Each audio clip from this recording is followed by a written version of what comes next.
प्रधानमंत्री श्री नरेंद्र मोदी जी के नेतृत्व में केंद्रीय वित्त मंत्री श्रीमती निर्मला सीतारमण जी द्वारा पेश किया गया आम बजट 2026-27 एक लोक कल्याणकारी और विकसित भारत के लक्ष्य को संकल्पित देश के आर्थिक विकास की गति को नई दिशा देने वाला दूरदर्शी बजट है।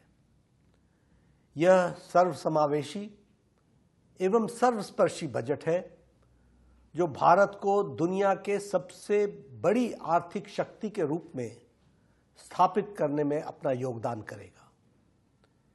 यह देश की युवा शक्ति का बजट है।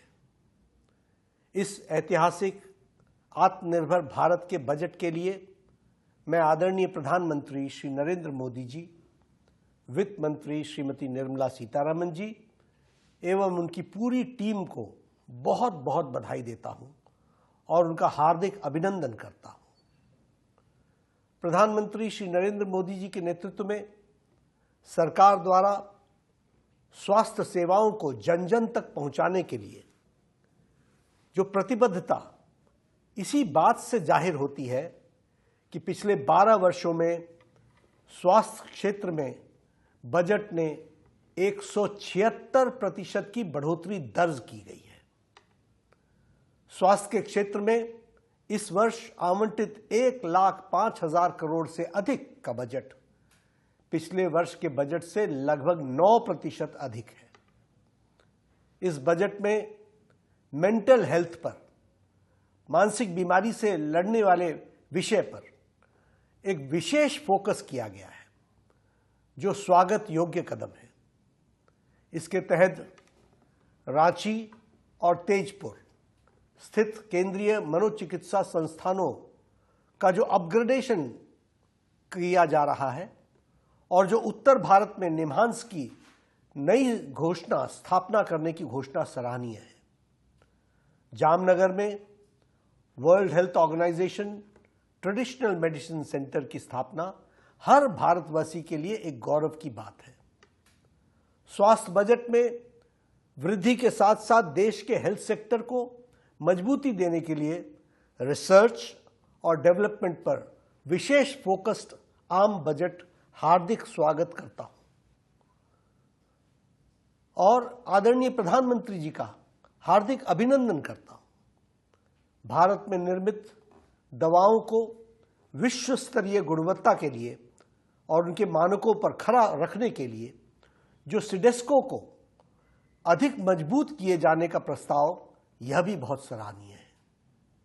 बायोफार्मा शक्ति इनिशिएटिव के तहत सरकार ने अगले 5 वर्षों में बायोफार्मा क्षेत्र में 10,000 करोड़ रुपए के निवेश का प्रस्ताव रखा है, जिसे आधुनिक जैविक दवाओं और बायोसिमिलर के घरेलू उत्पाद को बढ़ावा मिलेगा। फार्मा सेक्टर में और विकास के 3 नए नाइपर्स और मौजूदा 7 नाइपर्स को और उन्नत बनाने की घोषणा इस देश में फार्मा के क्षेत्र में एक नए युग की शुरुआत होगी। साथ ही रासायनिक उद्योग को मजबूत करने के लिए राज्यों में 3 विशेष केमिकल पार्क विकसित किए जाएंगे। बदलती जीवन शैली की वजह से बढ़ते गैर संचारी रोगों, नॉन कम्युनिकेबल डिजीज को निपटने के लिए एलाइड हेल्थ केयर इंस्टीट्यूट्स को और अधिक सबल बनाने का जो प्रस्ताव है और अगले 5 वर्ष में 1 लाख प्रोफेशनल्स इस क्षेत्र में तैयार होंगे। इससे युवाओं को रोजगार मिलेगा और स्वास्थ्य सेवाओं की गुणवत्ता बेहतर होगी। देश के हर जिला अस्पताल में ट्रॉमा और इमरजेंसी सेंटर स्थापित किए जाने की प्रस्ताव से आम जनता को तत्काल चिकित्सा सुविधा सुलभ उपलब्ध होगी।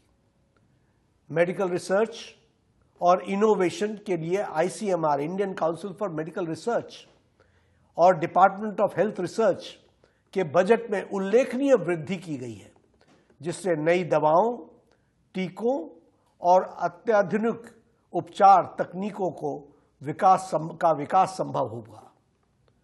इकोनॉमिक ग्रोथ को सतत बनाए रखना और इसे नए आयामों तक ले जाना सबका साथ सबका विकास की नीति के साथ सभी को आगे बढ़ाने के लिए समान अवसर उपलब्ध कराना तथा देश के हर नागरिक की उम्मीदों एवं उनकी आकांक्षाओं को पूरा करना और उन्हें देश के विकास में भागीदारी बनाना इस बजट का मुख्य उद्देश्य है। निश्चित रूप से यह बजट गांव, गरीब, किसान, युवा, नारी शक्ति से लेकर समाज के सभी वर्गों के विकास और औद्योगिक क्रांति के रूपरेखा है। भारतीय अर्थव्यवस्था दुनिया में सबसे तेज गति से प्रगति कर रही है और उज्जवल भविष्य की ओर बढ़ रही है।